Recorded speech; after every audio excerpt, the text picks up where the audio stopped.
Pizza, tacos, croissants, sandwiches, burgers, wraps, they look completely different. They taste completely different, but they all come from the same thing: grain, water, heat, bread. And here's the crazy part. Bread might be the reason human civilization even exists. Not religion, not writing, not the wheel. Bread. Bread is one of the few foods shared by nearly every culture on Earth. From prehistoric villages huddled around fires to modern cities with bakeries on every corner, bread has followed humanity through every stage of history. But before bakeries, sandwiches, pizza, and pastries, there was only wild grain scattered across the landscape and the people trying to turn it into something edible. This is the story of how bread built civilization. Chapter 1. The First Bread. For decades, historians believed the timeline was simple. Agriculture came first, bread came later. Humans learned to farm, then figured out how to make bread from their crops. But archaeologists discovered something surprising that flipped that story upside down. In northeastern Jordan, researchers found bread that is more than 14,000 years old, thousands of years before farming even began. The people who made it were hunter-gatherers known as the Natufians. They roamed the landscape, hunting animals and gathering wild plants for survival. But they also did something remarkable. They gathered wild grains, varieties of wheat and barley that grew naturally across the region, ground them into coarse flour using stone tools, mixed it with water, and cooked flatbread on hot stones heated over fire.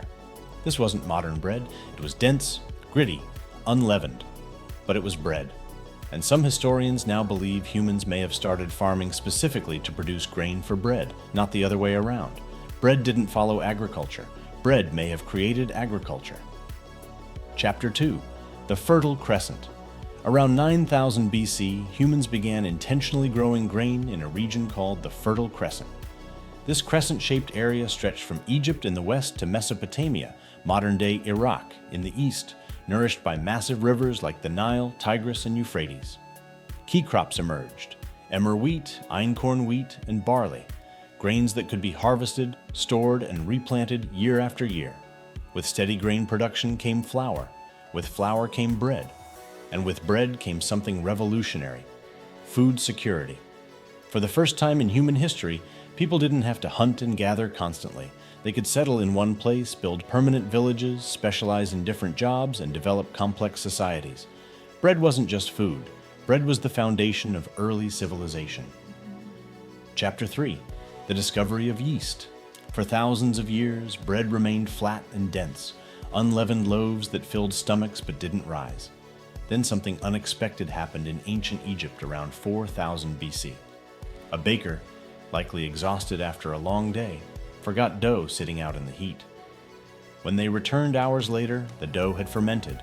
Wild yeast floating in the air had landed on the dough, consumed the sugars, and produced carbon dioxide bubbles that made the dough rise. The baker, curious or desperate, baked it anyway. The result? Soft, airy bread with a light texture and complex flavor, nothing like the dense flatbreads they'd been eating for millennia. This accidental discovery revolutionized bread making forever. It eventually led to leavened bread and, thousands of years later, sourdough. Egyptians became masters of fermentation, experimenting with different techniques and creating the first professional bakers. Chapter 4. Bread becomes sacred. As bread became essential for physical survival, it also became sacred. In Christianity, bread symbolizes the body of Christ during the Eucharist, a ritual performed in churches worldwide for over 2,000 years. In Judaism, matzah, unleavened bread, commemorates the exodus from Egypt when the Israelites fled so quickly they couldn't wait for dough to rise. Ancient Greeks connected bread to the harvest goddess Demeter, believing she controlled the fertility of grain fields. Romans worshipped Ceres, the goddess of agriculture, from whom we get the word cereal. Across civilizations, bread represented more than food. Bread represented life itself. To have bread was to survive. To lack bread was to face death. Chapter 5. Bread around the world. Bread didn't just spread from one culture to another. It appeared independently across the world, proof that humans everywhere recognized the power of grain, water, and heat. India developed roti and chapati, unleavened flatbreads cooked on griddles. China created steamed breads like mantu, soft, pillowy buns that didn't require ovens. Ethiopia made injera from fermented teff, a tiny grain unique to the region, creating spongy, sour flatbread used to scoop up stews. Central America developed tortillas from masa, corn dough, becoming a staple food for Aztec and Mayan civilizations. Different continents, different grains, different techniques, but the same simple idea: transform grain into portable, storable, nutritious food. Chapter 6. The Sandwich Revolution. Fast forward to the Industrial Revolution in 18th and 19th century Europe. Factories were booming.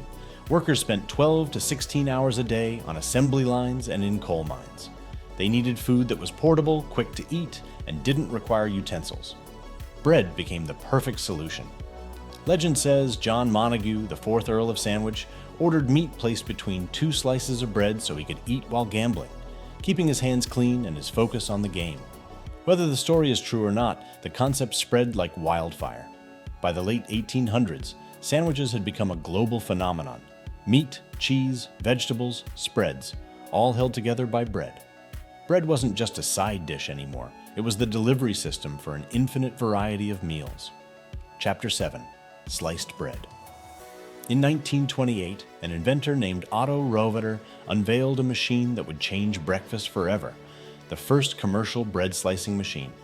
For the first time in human history, bread could be sold pre-sliced in uniform pieces. Housewives no longer needed to manually slice loaves, risking uneven cuts, wasted crumbs, or injured fingers. The innovation was so influential that it created a phrase still used today: the best thing since sliced bread. That phrase exists because sliced bread genuinely felt revolutionary in 1928. It represented convenience, modernity, and progress, and it made sandwiches and toast easier than ever before. Chapter 8. Bread and Revolutions. Bread shortages have repeatedly triggered political unrest throughout history. In ancient Rome, maintaining a steady grain supply was critical for social stability. Emperors knew that hungry citizens meant riots. The Roman government distributed free bread to the poor, a practice called bread in circuses, to keep the population pacified. During the French Revolution in 1789, rising bread prices fueled anger among the population. When Marie Antoinette allegedly said, "Let them eat cake," in response to bread shortages, it became a symbol of royal indifference. Bread riots erupted. The monarchy fell. When bread disappears, societies react quickly. Bread isn't just food, it's social contract. Chapter 9. The Modern World of Bread. Today, bread is everywhere. Baguettes in France, croissants in cafes, tacos in Mexico, burgers in America, pizza in Italy, sandwiches in lunchboxes, wraps in food trucks. Nearly 80% of the world's population eats bread regularly, making it one of the most universal foods in human history. Global bread production exceeds 100 million tons annually.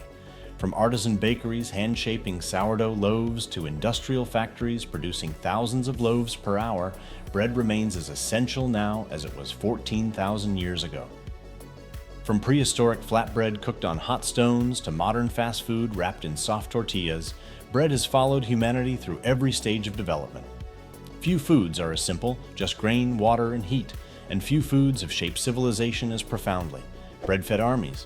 Bread sustained empires. Bread sparked revolutions. Bread did not just feed civilization, it helped build it.